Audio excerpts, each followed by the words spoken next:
Kano dirabing ka, napala oras, di ka pagpukaw midyan. Ano? Sino natayan, te? Yung namatay dun sa Palacio ay. Matanda? Yung sa bayaw ni Balino ay, hindi ka naman masyadong matanda. Sabi ko di ba may history na kayo ng high blood yung sinamatay ng papa niyo.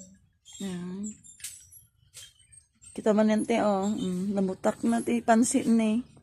Wow, sarapin. Dirduhin mo lang maubos mo, ha? Maubos mo yan? Diba? Kaya niya. 5 years old ka pa lang, yung kitam tibagim na, eh. Ate niya si Jimiel natin. Mas magulas kasi babae kaysa lalaki. Pero dinoble na niya sila. Tignan mo si Mayung no, nakapayat-payat, diba? Ay, lang. At tamad ng batang yun. Ate, ke, pinag